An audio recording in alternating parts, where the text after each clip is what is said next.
आप कुछ बोलना चाह रहे थे, रशीद भाई मैं आता हूं। दिबांग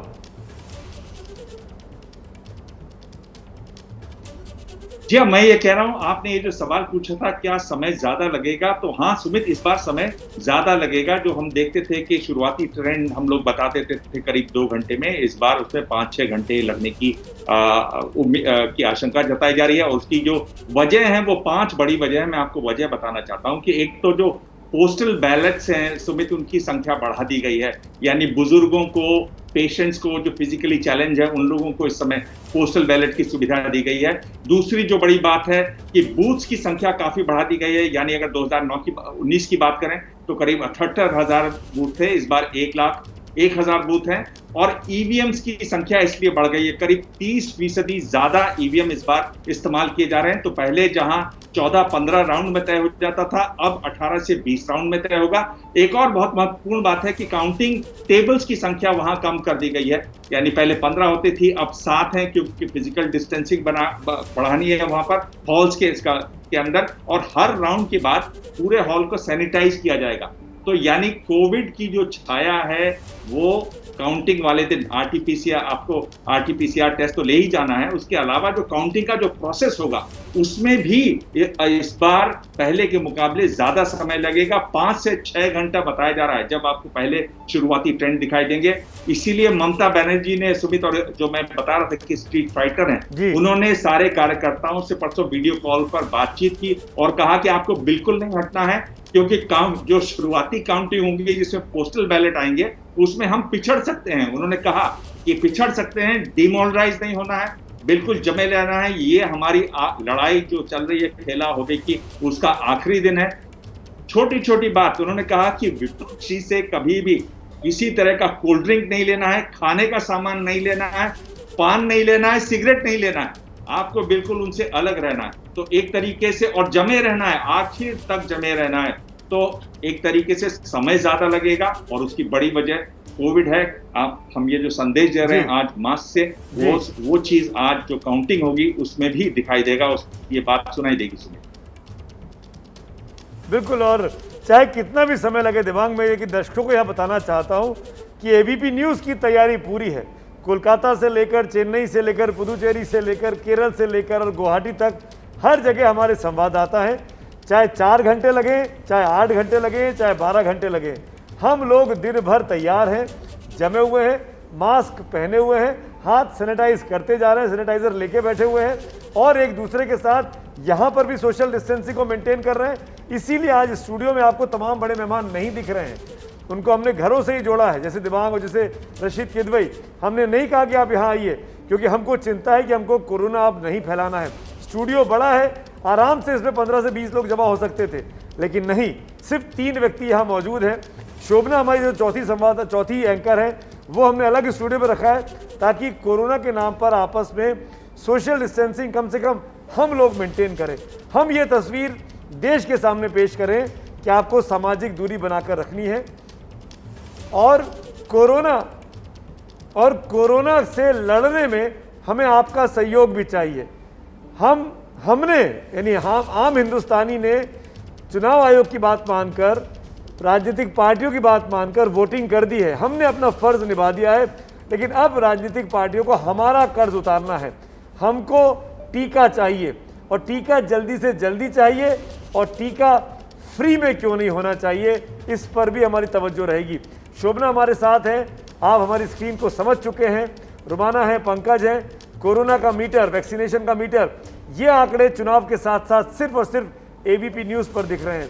इसीलिए मैं एक बार फिर अंडरलाइन करना चाहूँगा, #ABP रिजल्ट्स के जरिए अपनी प्रतिक्रियाएं दीजिए और बताइए कि हमारी ये कोशिश आपको कैसी लग रही है। आपकी राय हमारे लिए बहुत इंपॉर्टेंस रखती है। एक बार चलते हैं शोभना के पास और जानते हैं, क्योंकि महज आधे घंटे का वक्त बाकी है पहला रुझान आने में। शोभना, ओवर टू यू। बिल्कुल सुमित, जिस तरीके से हमने स्क्रीन को तैयार किया है, हम एक तरफ कोरोना के आंकड़े दिखा रहे हैं, एक तरफ हम ये बताने की कोशिश भी कर रहे हैं कि आज नतीजे क्या रहने वाले हैं। लेकिन जो बड़ी खबर इस समय की वो यही है कि 30 मिनट बाद पहला रुझान आ जाएगा। अब वो पहला रुझान पश्चिम बंगाल से होगा, केरल से होगा, तमिलनाडु से होगा, जैसे ही आएगा आसाम से होगा या पुदुचेरी से, वो हम आप तक पहुंचाएंगे। लेकिन 30 मिनट बाद पहला रुझान आ जाएगा। लड़ाई बहुत दिलचस्प है और जैसा कि सुमित लगातार कह रहे हैं कि वोटर ने अपनी जिम्मेदारी निभाई है, अब जिम्मेदारी सरकार की है और वादा क्या सरकारें निभा पाएंगी, हम तक वो वैक्सीन पहुंचा पाएंगी। और ये जो लड़ाई है, जो पश्चिम बंगाल में जो दिलचस्प मुकाबला मोदी और ममता बनर्जी का है, मोदी के लिए क्या मायने हैं ये समझना बहुत जरूरी है। बंगाल में अगर बीजेपी जीतती है तो जाहिर सी बात है कि प्रधानमंत्री मोदी का कद और बड़ा होगा, लेकिन यह भी समझना होगा कि बीजेपी की जो डिपेंडेंसी है, जो निर्भरता है वोट के लिए प्रधानमंत्री मोदी के ऊपर, वो भी जरूर बढ़ेगी। बंगाल अगर जीतते हैं तो वहां पहली बार बीजेपी सत्ता में आएगी और अगर बीजेपी सत्ता में आती है तो 2024 में जो लोकसभा चुनाव होगा उसमें जाहिर सी बात है कि मोदी और ताकतवर बनकर उभरेंगे। अगर कोरोना काल में जीतती है बीजेपी, वहां पर जिस डबल इंजन की सरकार की बात हमेशा मोदी के द्वारा की जाती है या बीजेपी के नेताओं के द्वारा की जाती है, तो वो जिम्मेदारी भी बड़ी होगी, क्योंकि पश्चिम बंगाल में स्थिति विस्फोटक होती जा रही है। कलकत्ता की बात करें तो हर तीसरा आदमी कोविड पॉजिटिव निकल रहा है और राजनीतिक दलों के ऊपर जरूर ये जिम्मेदारी है कि आपने जिस तरह से चुनावी रैलियां करी, जिस तरह से रोड शो किया, उसी के चलते ये कोरोना का आंकड़ा विस्फोटक हुआ है। और जैसे कि बात हम लगातार ममता बनर्जी के लिए भी कर रहे हैं, मोदी के लिए तो आपने समझा कि ये चुनाव कितना अहम होगा, लेकिन ममता बनर्जी के लिए भी ये नाक की लड़ाई है, ये अस्तित्व की लड़ाई है। जिस तरीके से ममता बनर्जी के तमाम बड़े दिग्गजों को बीजेपी अपने ओर शामिल करने में कामयाब होती है, अगर ममता बनर्जी जीतती हैं तो एक तो तीसरी बार मुख्यमंत्री बनेंगी। और कहा जाए कि जिस तरह की लड़ाई ममता बनर्जी ने अकेले पश्चिम बंगाल में लड़ी, तो ममता का कद विपक्षी दलों के बीच जरूर बहुत बड़ा हो जाएगा। लेकिन अगर हारी तो 2024 के लिए विपक्ष, एकजुट विपक्ष, जो कहा जाता है कि मोदी के खिलाफ सबको एकजुट होना होगा, उसका चेहरा मोदी जैसे ममता बनर्जी वो नहीं बन पाएंगी। अगर हारी तो राजनीतिक अस्तित्व पर भी सवाल खड़ा होगा। तो लगभग 25 मिनट का समय बचा हुआ है और हम लगातार सबसे तेज नतीजे एक अलग अंदाज में आप तक पहुंचाने की कोशिश कर रहे हैं। कोरोना मीटर भी है और साथ ही आंकड़ा भी है। सुमित, आप बड़ी बातें तो बता दे रही हैं शोभना। मैं इसके पहले बाकी लोगों के साथ चर्चा की शुरुआत करूं, मैं एक चीज़ आपसे पूछना चाहता हूं। 27 मिनट 30 सेकंड का वक्त बाकी रह गया है। शोभना जी, आपसे जानना चाहूंगा पश्चिम बंगाल में क्या हो रहा है, बीजेपी या टीएमसी? देखिए, अगर सुमित हम अपने एग्जिट पोल की बात करें तो जाहिर सी बात है कि वहां पर टीएमसी को बढ़त दिखाई दे रही है। मुझे लगता है कि ममता बनर्जी ही बढ़त बनाएंगी वहां पर, जिस तरह से वो लड़ी हैं। और जो उनका फिक्स्ड वोट बैंक है वो इस बार भी ममता बनर्जी के साथ ही जाएगा, चाहे वो महिला वोट हो और चाहे वो मुसलमान वोट हो। ऐसी बड़ी अच्छी साफगोई से आपने बात की शोभना, शुक्रिया। मेरा काम आपने आसान कर दिया। मैं आपकी मिसाल देकर रुमाना से भी पूछने वाला हूँ। रुमाना, आपके हिसाब से देखिए, लड़ाई टीएमसी या बीजेपी?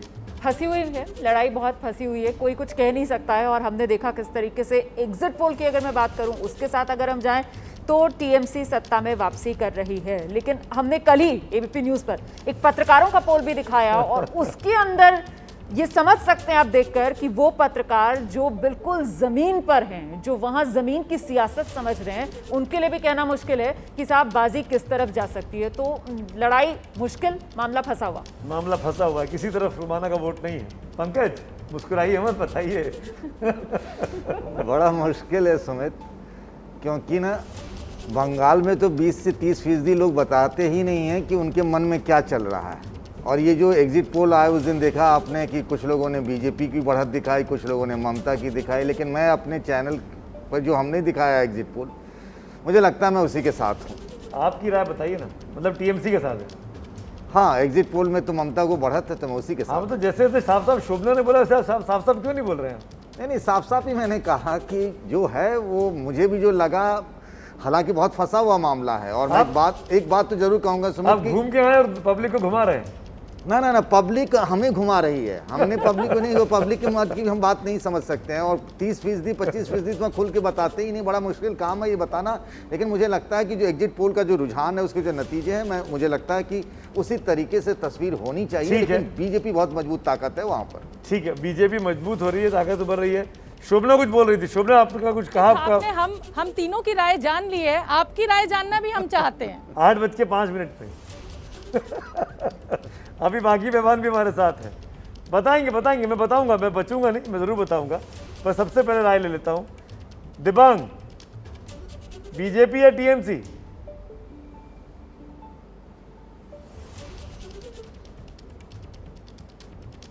सुमित, ये सवाल मेरे से हर बार पूछा जाता है और मेरी बहुत राय इसमें साफ है कि हम लोग एबीपी न्यूज़ पर हैं, एबीपी न्यूज़ के हैं, तो हमें एबीपी न्यूज़ का जो एग्जिट पोल है उसी के साथ रहना चाहिए। यानी टीएमसी को उसमें बढ़त दिखाई गई है, ये महत्वपूर्ण है सुमित, मेरे ख्याल से मैं उसी के साथ रहता हूँ। ठीक है, रशीद भाई, रशीद किद भाई, बीजेपी या टीएमसी बंगाल? जी मुझे शुरू से सुमित, मुझे शुरू से ही चुनाव शुरू होने से पहले और आज तक कोई संदेह नहीं रहा कि ये टीएमसी की ही जीत होगी। देखिए, जो वोट शेयर होता है वो बहुत महत्वपूर्ण है और जब तक ममता बनर्जी का वोट शेयर नहीं गिरता, मुझे लगता है उन्हें कोई खतरा नहीं है।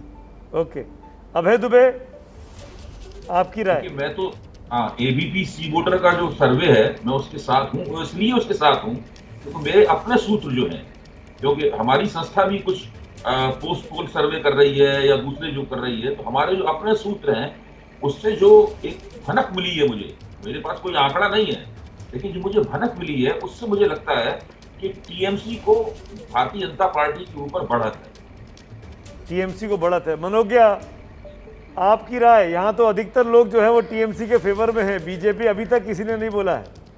मनोज्ञा?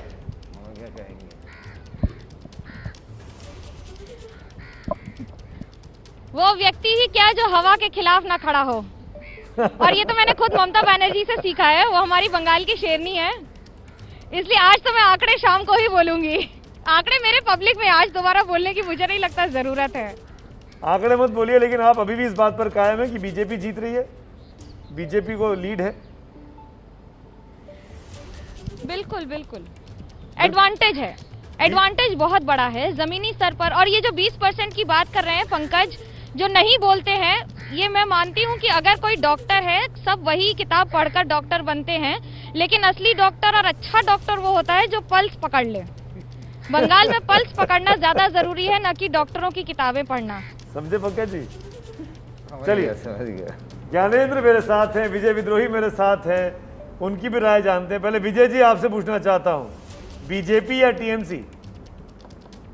देखिए, मुझे लगता है कि टीएमसी के वोट परसेंटेज 43-44% से नीचे जाता हुआ दिख नहीं रहा, बीजेपी 40% से ऊपर आती हुई दिख नहीं रही, तो लिहाजा ये हमारे जो सी वोटर का सर्वे ये भी बता रहा है, तो 3-4% का जो वोट का मार्जिन रहने वाला है, उसके आधार पर बीजेपी के मुकाबले टीएमसी मुझे लगता है 25-30 सीटें ज्यादा के अंतराल से जीत सकती। बीजेपी फिर से बोलिए? ममता बनर्जी बीजेपी के मुकाबले 25-30 सीटें ज्यादा लेकर आएंगी। अच्छा, ममता की 25 सीटें ज्यादा होंगी। Okay okay okay, got it. मैंने पहले गलत समझा था। ज्ञानेंद्र, आप जमीन पर हैं, बीजेपी या टीएमसी? देखिए, पिछली बार जब आपने ओपिनियन पोल पूछा था तो मुझे कहा था कि ज्ञानेंद्र के बॉस पंकज झा हैं और ज्ञानेंद्र आप भी उधर ही जा रहे हैं। मैं आज भी पंकज जी के साथ जाना चाहता हूं, भले वो आज टीएमसी कह रहे हैं, लेकिन उस समय वो बीजेपी को टीएमसी से ज़्यादा सीट देना चाह रहे थे, इसलिए मैं अपने बॉस के खिलाफ नहीं जा रहा हूं और मैं इनके उसी आंकड़े के साथ अभी भी खड़ा हूँ। जी सुमित जी। पंकज जी, आपको चुनौती दी है मनोज्ञा ने। बिल्कुल, पल्स नहीं पकड़ा आपने। नहीं, आप किताब पकड़ के पढ़ नहीं, मनोज्ञा वहाँ सालों से है, वो गांव गली चौराहे मोहल्ले सब जानती है, नेताओं को जानती है, तो वो बेहतर बताएंगी। मैं तो कुछ दिनों तक रहा और कह पाना, वाकई वो कह रही है बात, 20% लोगों से वो खुल के बता नहीं रहे हैं, लैंग्वेज की भी प्रॉब्लम है, तो मैं इस मामले में मानता हूँ कि वो शायद बेहतर बता पाएंगे, लेकिन कई बार बड़े बड़े पंडित भी धोखा खा जाते हैं, ऐसा होता रहा है। बिल्कुल भाई, मेरे पास मैंने 1 2 3 4 5 6 7 8 9 लोगों से बात की। इन 9 लोगों में से 7 ने टीएमसी कहा, रुमाना ने कहा कि चीज़ें फंसी हुई हैं, और सिर्फ शेरनी बनकर जो निकल कर सामने आई दीदी की तरह वो मनोज्ञा है। वो एक तरफा है जो कह रही है कि बीजेपी को एडवांटेज है, बाकी सबको ऐसा नहीं लग रहा है। तो हम अपनी शेरनी यानी अपनी मनोज्ञा से पूछना चाहते हैं, आप कुछ ज़्यादा ही हवा के खिलाफ नहीं हो गई हैं, या हम लोग बिल्कुल नहीं समझ पा रहे हैं यहाँ बैठकर?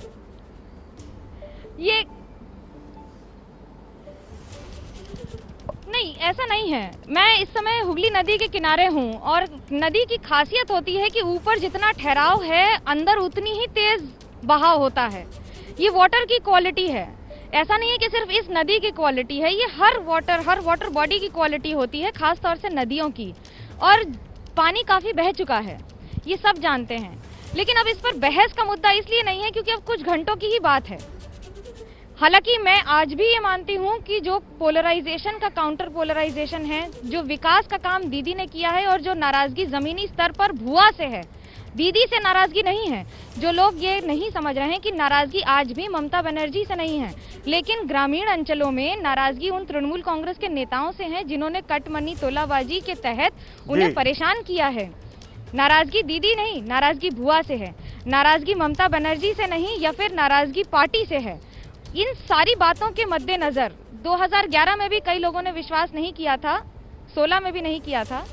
शाम तक इंतजार कर लेते हैं। हाँ बिल्कुल बिल्कुल, कोई नहीं, हम सब यही हैं, आमने सामने हैं, दिन भर कवरेज करना है। बड़ी बात बताते हैं, सिर्फ 20 मिनट का वक्त बाकी है, इनफैक्ट 18 मिनट से भी कम बाकी है। मैं एक छोटी सी बात जोड़ना चाह रही थी कि देखिए, उपेक्षा और विकास के धरातल पर ना पहुंचना, ये एक बड़ा वर्ग है जो इससे बहुत ज़्यादा मायूस है। और ये जो मायूस वर्ग है, इसको वो धर्म वाला जो एंगल आया ना, धर्म की एंट्री जिस तरीके से हुई है, उसने एक नया आयाम दे दिया है। तो कुल मिलाकर इस वजह से मुझे ऐसा लगता है कि ये लड़ाई बहुत दिलचस्प और मुकाबला बराबरी का तो है। बिल्कुल, और धर्म का जो तड़का लगाया ना इस चुनावों में, धर्म का, जय श्री राम का, क्या उसने पूरी हवा को बदला है, जैसा कि बार बार मनोज्ञा इशारा कर रही हैं और हम लोग यहाँ बैठकर शायद समझ नहीं पा रहे हैं, जैसा कि मनोज्ञा को लगता है। अभय दुबे हाथ उठा रहे हैं, दिबांग हाथ उठा रहे हैं। अभय जी, एक फटाक से रिएक्शन, सिर्फ 19 मिनट बाकी है, इनफैक्ट 18 मिनट बाकी है, बोलिए। देखिए, मनोज्ञा जी जो कह रही हैं उस बात में काफी दम भी है। भले ही एग्जिट पोल कुछ भी कह रहे हो या ओपिनियन पोल कुछ भी कह रहे हो, उसमें दम है। और वो दम इस बात की है कि ममता बनर्जी ने 2018 में जिस तरह पंचायत चुनाव लड़ा और पंचायत में 1/3 से ज्यादा सीटें जबरदस्ती, जोर जबरदस्ती की दम पर, धांधली की दम पर जीतनी, अपने खिलाफ नामांकन भी फाइल नहीं होने दिए, भयंकर रूप से हिंसा हुई। इस पूरी प्रक्रिया ने किया ये कि जो टीएमसी के खिलाफ जनता थी, ये टीएमसी के विरोध में वोट करने वाली जनता थी, उस जनता के बड़े हिस्से को लगा कि सीपीएम और कांग्रेस उसका साथ नहीं दे पाएंगी, उसके साथ रहने से कोई फायदा नहीं है, उन्हें ज्यादा बड़ी और मजबूत पार्टी चाहिए जो कि टीएमसी के खिलाफ खड़ी हो सके। तो 2018 में बहुत बड़े पैमाने पर कांग्रेस और सीपीएम का वोटर जो है वो भाजपा में चला गया। उसका फायदा भाजपा को 2019 में मिला। अब वो फायदा भाजपा कितनी दूर तक ले जा सकती है, सवाल ये है। क्या उसी फायदे को भाजपा आगे बढ़ाते हुए राम नाम के घोड़े पर सवार करके वो विधानसभा का चुनाव जीत सकती है या नहीं जीत सकती? देखते हैं अभय जी, देखते हैं। वक्त हमारे पास है, बहस 15 मिनट के आसपास का वक्त बाकी है और चुनावी नतीजे आने शुरू हो जाएंगे। कोरोना का मीटर चलता रहेगा। लेकिन कुंतल जुड़ गया मेरे साथ, हमने 9 लोगों से बात की थी, 9 लोगों का पोल हमने कर लिया है आपस में। 16 मिनट 40 सेकंड के आसपास का वक्त बाकी है।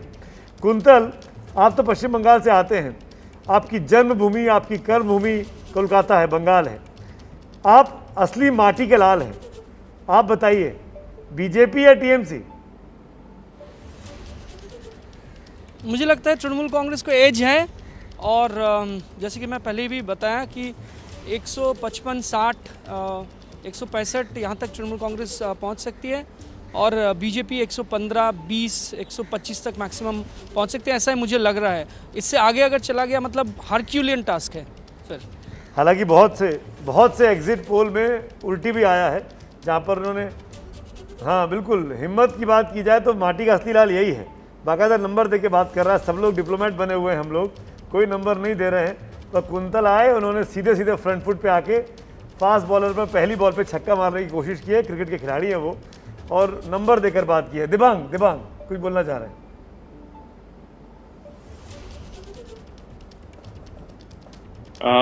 देखिए सुमित, एक तो मैं ये जो मनोज्ञा कह रही हैं कि जो पानी है वो सतह पर बड़ा तेज होता है, नीचे धीरे होता है, ये इन्होंने अपनी बात को सही करने के लिए लगता है पूरी चीज बदल दी है। अगर आप गुरबानी में देखें तो गुरबानी में कहा गया है कि सज्जन सिख वही होता है जो नदी की तरह होता है। यानी नदी से उनका आशय ये था कि नदी का जो ऊपर सतह का पानी होता है वो सर्दी में जम जाता है, गर्मी में भाप बनकर उठ जाता है, वैसा न हो, गंभीर नीचे शांत बहने वाला पानी जो नदी का होता है वो होता है। पर एक बात इसमें ये जो खबर है वो ये है कि दिलीप घोष ने बैठक की और उसमें उन्होंने कहा कि 10 जो एग्जिट पोल हैं उसमें 6 में हम पिछड़ते हुए दिखाई दे रहे हैं। तो एक थोड़ी चिंता जताई और उन्होंने एक बड़ी अच्छी लाइन कही कि हम एग्जिट पोल पर नहीं विश्वास करते हैं, हम एग्जैक्ट पोल पर विश्वास करते हैं, क्योंकि बात यह है कि आज काउंटिंग का दिन है और जितने भी कार्यकर्ता हैं उनके मनोबल को बनाए रखना है, उनको डिमोरलाइज नहीं होने देना है। तो जहां एक और ममता बनर्जी ने बैठक की अपने कार्यकर्ताओं के साथ, वहीं दिलीप घोष ने भी बात की अपने कार्यकर्ताओं से और कहा कि डिमोरलाइज बिल्कुल मत होइए, एग्जैक्ट जो नंबर होंगे हम उस पर विश्वास करेंगे। तो कहीं ना कहीं एक बात, इसकी जो छाया है एग्जिट पोल्स की, इस पर कार्यकर्ताओं पर उसकी छाया पड़ती है, कार्यकर्ताओं के जो डिमोरलाइज हो जाते हैं या उत्साह में आ जाते हैं उस पर उसकी छाया पड़ती है, और नेता चाह रहे हैं कि उनके कार्यकर्ता डिमोरलाइज न हो, आखिर तक जमे रहें काउंटिंग के दिन। जी चलिए फटाफट अब असम का डेटा भी ले लेते हैं आप लोगों से। तमाम लोग आप एक्सपर्ट हैं, असम में क्या होने वाला है आप सबके पास उसकी खबरें भी हैं। तो शुरुआत दिबांग में आपसे ही करता हूँ। क्या राय है सुमित, आपकी क्या राय है इस पर? आप नहीं पता किस पर राय? आपकी क्या राय सुमित? पश्चिम बंगाल कौन जीतेगा, टीएमसी या बीजेपी? सर राय मेरी भी फंसी हुई है जो रुमाना बोल रही है। चुनाव आसान नहीं है ये, और कुछ भी हो सकता है, और ये भी हो सकता है कि टीएमसी सबसे बड़ी पार्टी बने लेकिन सरकार ना बना पाए, ये भी हो सकता है, एक ऑप्शन ये भी है। तो चुनाव ये फंसा हुआ है मेरी नज़र में। चलिए असम के बारे में बता देता हूं, बात कर लेते हैं। दिबांग, असम मतलब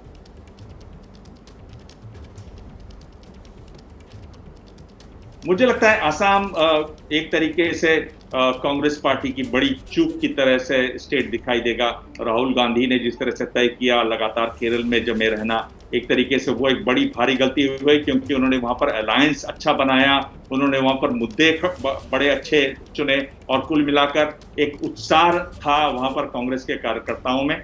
और बीजेपी से जो स्ट्रैटेजिकली बड़ी गलती हुई, एक बीजेपी के लिए चुनौती ये भी रही कि बंगाल का भी चुनाव उसी वक्त हो रहा था, तो बहुत सारे मुद्दों पर बंगाल में जो उनकी राय थी, असम में जो राय थी वो उतना मेल नहीं खाती थी जी। इसको हाईलाइट करना चाहिए था कांग्रेस को। मेरे ख्याल से तरुण गोगोई का न होना भी बहुत ज्यादा वहां पर असर करेगा कांग्रेस पर। तो बीजेपी को मुझे लगता है कि अच्छी वहां पर जीत होगी, अच्छी इसलिए क्योंकि बहुत करीबी जीत होगी। अभी भी मुझे लगता है कि बहुत ही करीबी मामला वहां होने वाला है। 12-13 मिनट का वक्त बाकी है, 10 मेहमान है, सबसे फटाफट राय ले लेते हैं असम के बारे में। अभय दुबे, असम में क्या लगता है आपको?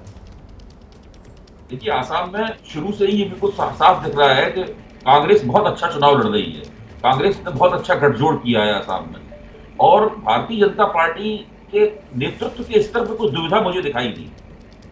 वहां पर मुख्यमंत्री सर्बानंद सोनोवाल बिल्कुल पृष्ठभूमि में चले गए। जब घोषणा पत्र जारी किया उस वक्त वो मंच पे जरूर थे, उसके बाद पूरी मुहिम के दौरान सर्बानंद सोनोवाल सामने नहीं आए जी। चुनाव जिस आदमी ने लड़ा वो हेमंत बिश्व शर्मा ने चुनाव लड़ा जी, और वो अपने आप को मुख्यमंत्री पद के उम्मीदवार के तौर पर प्रोजेक्ट करते रहे। भाजपा आला कमान ने इसके अंदर कोई सफाई नहीं की। मेरे ख्याल से भारतीय जनता पार्टी की सरकार ने जिस तरह से वहां काम किया, उसकी समस्याएं और साथ में नेतृत्व के स्तर की समस्याओं ने भारतीय जनता पार्टी को थोड़ा वहां परेशान करके रखा है। अगर भाजपा को नुकसान होगा तो उसके मुख्य कारण ये दो होंगे। तो भाजपा सरकार बना रही है कि नहीं बना रही है? वेदु भाई साफ साफ बताइए ना।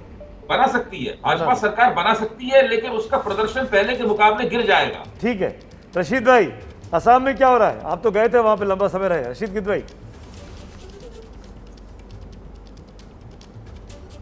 सुमित, मुझे लगता है कि आसाम के जो नतीजे हैं वो चौंका देने वाले होंगे, और अगर ऐसा हुआ तो भाजपा को सिर्फ पुदुचेरी से संतोष करना पड़ेगा। मतलब आप ये कह रहे हैं कि असम में कांग्रेस जीत रही है? मैं स्पेसिफिकली असम पूछ रहा हूं। ऐसा उसका बहुत इम्कान है। विजय विद्रोही, असम में क्या लग रहा है आपको जयपुर में बैठ के? देखिए, हेमंत बिश्व शर्मा ने अभी कुछ दिन पहले कहा था कि सिर्फ विकास के आधार पर चुनाव नहीं जीता जाता, इसके अलावा भी बहुत सारी चीजें चाहिए होती हैं। एक तो ये चीज का ध्यान रखिए। दूसरा, मुझे लगता है असम का चुनाव कुल मिलाकर जो बोडोलैंड वाला जो क्षेत्र है उसकी 12-13 सीटें हैं, वहां पर जाकर अटक गया है जी। और ऐसे में चुनाव बड़ा दिलचस्प हो गया है। लेकिन फिर भी मुझे लगता है कि बीजेपी वहां सरकार बनाने में कामयाब हो जाएगी।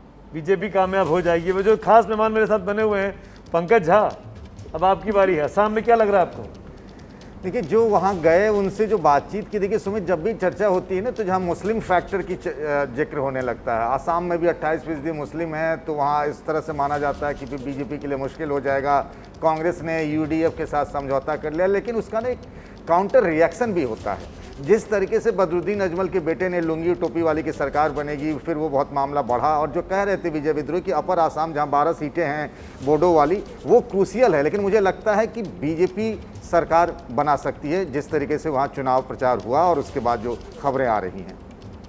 रुबाना, बहुत कवर किया आपने, बताइए। मुझे लगता है असम के अंदर बीजेपी वापसी करेगी, और बीजेपी की वापसी की जो वजह है वो नए विपक्ष का उदय असम के अंदर। हमें नहीं भूलना चाहिए वो नए लड़के असम में। रायजोर दल का यहाँ पर हमने जिक्र नहीं किया, हमने असम जातीय परिषद का यहाँ पर जिक्र नहीं किया। वो अखिल गोगोई और लुरिन ज्योति गोगोई वाला जो फैक्टर है, वो यहाँ पर जो पुराना विपक्ष, एक तो हम यहाँ बात निकल कर आए कि साहब तरुण गोगोई साहब की जो कमी है वो वैसी कांग्रेस को खल रही है, तो वो कांग्रेस भुना नहीं पाई उसको। फिर नया विपक्ष, ये नए लड़के जो असम की राजनीति में निकल कर आए हैं, जो अपनी जमीन तलाश रहे हैं, इसका फायदा जो सत्ता विरोधी वोट है उसके बंटने से सीधे सीधे बीजेपी को होगा। और जाहिर सी बात है, ये सर्बानंद सोनोवाल सरकार की वापसी नहीं हो रही है, ये बीजेपी सरकार की वापसी होगी, और इसमें हेमंत बिस्व शर्मा, उन पर हम सबकी नजर है।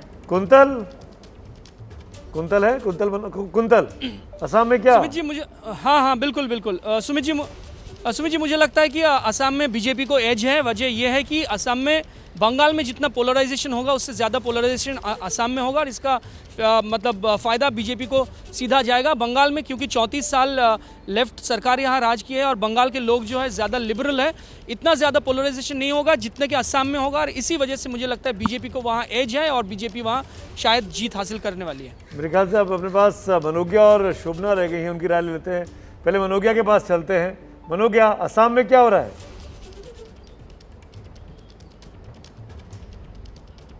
असम में एडवांटेज बीजेपी, लेकिन जो मुख्यमंत्री का चेहरा है, अगला और बड़ा विवाद उसी पर होगा, क्योंकि जो लोग ये मानकर चल रहे हैं बीजेपी ने अभी तक कोई चेहरा नहीं दिया है। ये पहली बार है जब सिंबल पर वोट लगा है असम में। इसके पहला चुनाव 2016 में सत्ता परिवर्तन के लिए सर्बानंद सोनोवाल की तस्वीर दी गई थी। आदिवासी चेहरा है, बड़ा चेहरा है, जमीनी स्तर पर बड़ी पकड़ है, लेकिन जो इमेज है हेमंत बिस्व शर्मा की कि वो साम दाम दंड भेद और असम के चाणक्य हैं। और दूसरा बड़ा मुद्दा जो कई बार भारत के बाकी राज्य भूल जाते हैं या नहीं समझ पाते हैं, वो ये कि असम में हिंदू मुस्लिम नहीं है, असम में असमिया वर्सेस बांग्लादेशी है, और वो बांग्लादेशी हिंदू भी हो सकता है, मुसलमान भी हो सकता है।